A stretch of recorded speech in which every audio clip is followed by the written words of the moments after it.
Bismillahirrahmanirrahim. Assalamualaikum warahmatullahi wabarakatuh. Video ini akan menunjukkan NOS terbaru untuk NOS pengurusan masjid.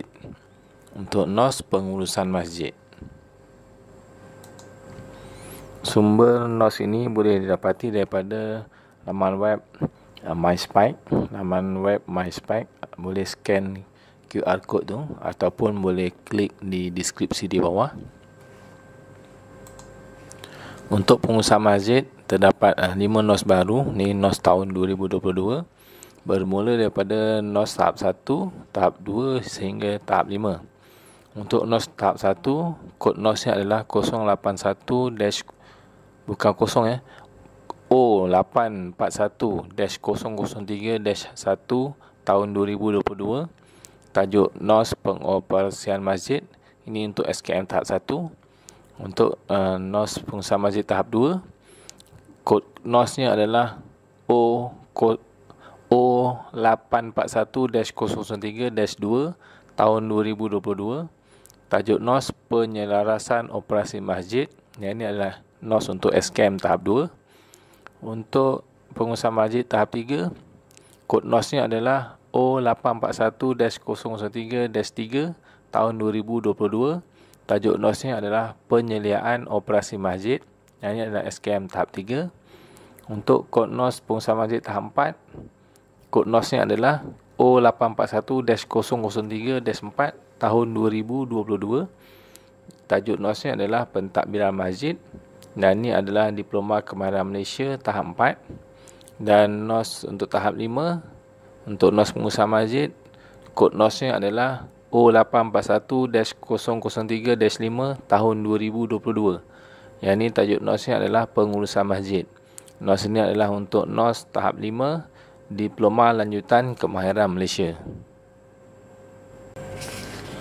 Untuk NOS tahap 1 pengoperasian masjid, kod NOS-nya adalah O841-003-1 tahun 2022. Terdapat 6 CU yang perlu diselesaikan oleh pelatih, iaitu mengendalikan urusan dokumentasi masjid. CU kedua, mengendalikan perkhidmatan kaunter masjid. CU ketiga, mengendalikan tugas sokongan operasi masjid. CU keempat, laksana bacaan surah Ad-Duha, surah ke-93 hingga surah Az-Zalalah, surah ke-99. CU kelima, laksanakan bacaan surah Al-Adiyat, surah ke-100 hingga surah Quraisy, surah ke-106. Dan juga CU terakhir adalah laksana bacaan surah Al-Ma'un, surah 107 hingga surah An-Nas, surah ke-114. Untuk NOS tahap 2 penyelarasan operasi masjid, kod NOS-nya adalah O841-003-2 tahun 2022. Terdapat 8 CU yang perlu diselesaikan, bermula dengan mengendalikan pembersihan fasiliti masjid. Yang kedua, melaksanakan program masjid. Yang ketiga, melaksanakan aktiviti pengindahan dan keceriaan masjid. Yang keempat, menyelenggara peralatan dan kemudahan masjid. Yang kelima, mengendalikan stor peralatan masjid. Yang keenam, mengendalikan keselamatan dan fasiliti masjid. Yang ketujuh, melaksanakan bacaan surah An-Naba, surah ke-78 hingga surah Al-Insyiqaq, surah ke-84.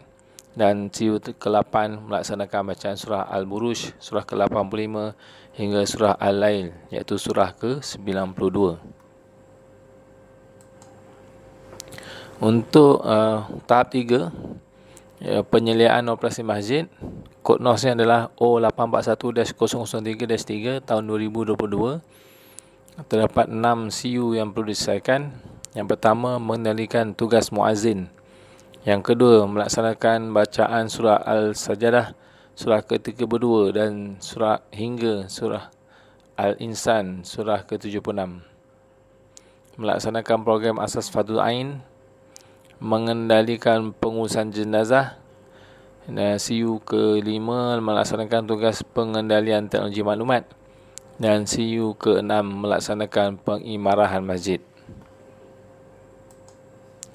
Untuk SKM tahap 4 ataupun Diploma Kemahiran Malaysia, untuk tajuk NOS-nya adalah pentadbiran masjid. Kod NOS-nya adalah O841-003-4 tahun 2022. Terdapat 8 CU yang perlu diselesaikan. Yang pertama, memimpin solat dan khutbah.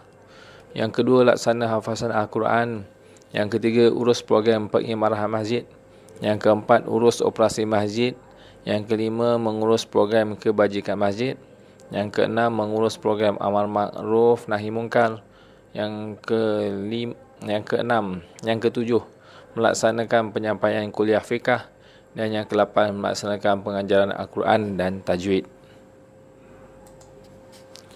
Untuk NOS pengusaha masjid, iaitu NOS DLKM, Diploma Lanjutan Kebudayaan Malaysia, kod NOS-nya adalah O841-003-5 tahun 2022. Terdapat 7 CU yang perlu diselesaikan, bermula dengan melaksanakan takbir urus kewangan masjid. Yang kedua, mengurus pentadbiran masjid. Yang ketiga, mengurus sumber manusia masjid. Yang keempat, mengurus aduan ahli qaryah. Yang kelima, mengurus khidmat sosial masjid. Yang keenam, melaksanakan bacaan Al-Quran surah pilihan. Dan yang ketujuh, mengurus tanah perkuburan.